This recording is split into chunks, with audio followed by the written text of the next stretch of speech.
I actually have no paper cameras. Mike, come here. Mike, I need to do transition. Can you help me out? Yeah, I can help you out. Well, actually, first I need to help with something else. What do you need help with, Tori? Well, I'm applying to college. Which one? All of them. Wow, that's a lot of colleges. Yeah, so I need to know the best way to apply to all the colleges at once. I think we talked to Miss McGann about that. Wait. About what? I think about the Common App. The Common App? It's common? It's only average? It's common sense, Tori, that it's the Common App. Wait, Mike, if you're here, who's on camera? Oh my God, there's Cameron! Cameron, we talked to Miss McGann about the Common App. I know, I just recorded you guys she talking was about here. it. She was here. I was here. Okay, well, I guess the best thing for us to do, because you need to know how to do the Common App. I next do. year. I need to know how to do the Common App now. Let's check it out. I'm Maze, here with Miss Weekend to talk about the Common App. How are you doing this morning? I'm doing well, thank you. All right. What is the Common App?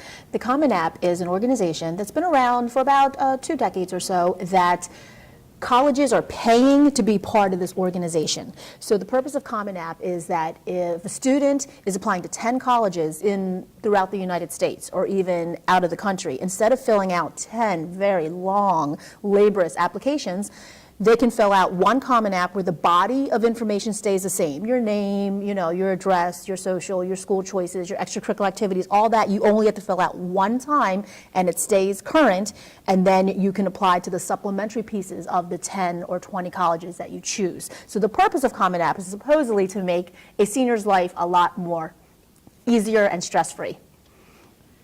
Is it required? It is not required. At the moment, there's about 700 colleges that has participated. They have to follow very strict rules. So the rules of Common App is that they have to be a four-year college that's looking to look at the holistic view of the student, so they're willing to look at their grades, their test scores, their extracurricular, their letters of recommendation, their essay. They're supposed to view the student as a whole body as opposed to just their GPA and their SAT. So at the moment, each year, the number of colleges grows. So at the moment, there's over 700 colleges that participate. The website is fantastic. It's, the minute you click onto it, you can look at the participating members. And if you notice, oh, Villanova's on there. I was going to apply to Drexel. I was going to apply to Ursinus. Well, 3 of my colleges are on Common App. I might as well start an application, and it's free. It's free to the student because the college is paying to be part of this organization. What's the difference between a regular app and a Common App? So this is where a little bit of research goes a very long way. So in my senior presentations, I definitely say, narrow down your schools. I would like to see at least 3 to 10 schools, because nowadays applications are so much easier than it used to be. Back in the old days, and I mean 10 years ago, a student, it's rare for me to see a student apply more to 5 colleges, because it's long and lots of paper and filling it out repeatedly and incessantly. So therefore now it's actually quite normal to apply to 10 schools in the same amount of time it would have taken someone to apply to 5 schools. So a little bit of research goes a long way. You can go on to your phone, a laptop in my office, obviously a laptop at home. Bring up Temple University and go, oh, there are 3 ways to apply to Temple. I can apply the paper way, which, is kind of obsolete. I can apply temple.edu, which is their own portal. Oh, and they participate in Common App. So in that situation, you can make a little checkpoint and say, Temple, I can apply the regular way, or I can apply the Common App way. But then you might go to a website like Drexel, and you go to Drexel's website, and you're like, okay, how to apply? Oh, they're a Common App exclusive school, which means they have chosen to do away with paper, do away with their own kind of special application, and they only participate in Common App. So then you kind of make a little note, this is a Common App exclusive. And then therefore you'll know, oh, okay, wow, none of my schools participate in Common App. I'm just going to go to the regular website, apply, it takes 10 minutes, and then I'm done and I'll let my counselor know. So it does require a little bit of research to figure out, do I do this long application, but it serves 10 to 20 colleges, or do I do these little snippet applications like Penn State or Westchester, where it only takes me 10 minutes as opposed to having to do all the pieces of Common App, because those schools do not participate in Common App. How do you do it? Well, you go online, go to commonapp.org, you look at the participating members. At the moment, there's 700. So off the top of my head, I know it's like Cabrini and Albright, and Temple is Common App if you want it to be, Ursinus, and Drexel, Villanova, Franklin, and Marshall. So you can go through the checklist and realize, like, wow, a lot of my schools are there. Great, let me start an account. Literally, prompt 1, put in your body of information. It's really step by step. It's user friendly. It's very difficult to make a mistake because if you're missing a number, if you're missing your telephone number, if you're missing something crucial, it will not let you go to the next page. How do you choose letters for recommendation? So the tricky piece about Common App is it's not going to be the easiest application in the world because it does serve the purpose of potentially filling 20 applications in one sector.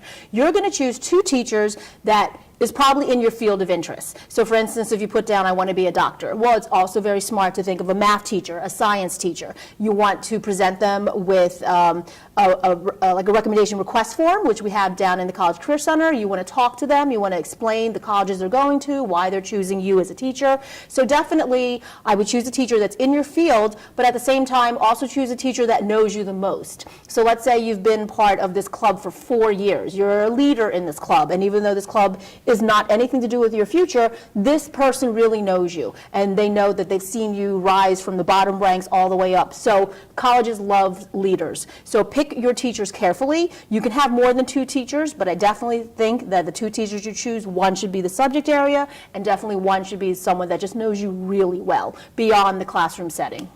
So does it only have to be for 12th graders? Yes, only 12th graders can start the Common App. That's why senior year can be hell sometimes, because you got a lot going on. You're researching, you're doing applications, you're writing essays. Oh, yes, there's an essay portion of Common App. The good news is the prompt is released every year in August. So if you're really on your game, you could go to the website, see what the 5 prompts are, pick the essay that you want to do at 650 words maximum, write the essay, get it proofread by myself, an English teacher. So now you know the essay is perfect and ready to go when you're ready to cut and paste it over.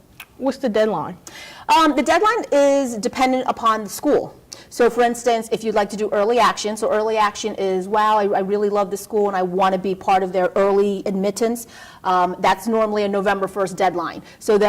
So Common App is this body of organizations, but each piece in there gets to set their own deadlines. So the 700 schools will participate, will obviously put in, this is the deadline, we need 3 essays on top of this essay. They can say, we need you to fill out this. So that part is up to the individual 700 colleges. Common App is just like that body of framework that has the essay portion, the teacher rec, and your counselor information, and and all your extracurricular activities, and that part stays solid. Okay, was there anything else you would like to add? Common App is a wonderful tool for those that that need it to work that way. The good news is that there are 14 state colleges out there that lots of our schools participate in, and they don't have to do Common App. So I would definitely say that go to the website, research the schools, ask myself, ask your counselors. We're going to help you every step of the way, but I love that this tool is out there to make senior year hopefully a little bit easier, and it's free. All right, I'm Maze, and you heard it best from Mrs. Wiegand about the Common App, and back to the host.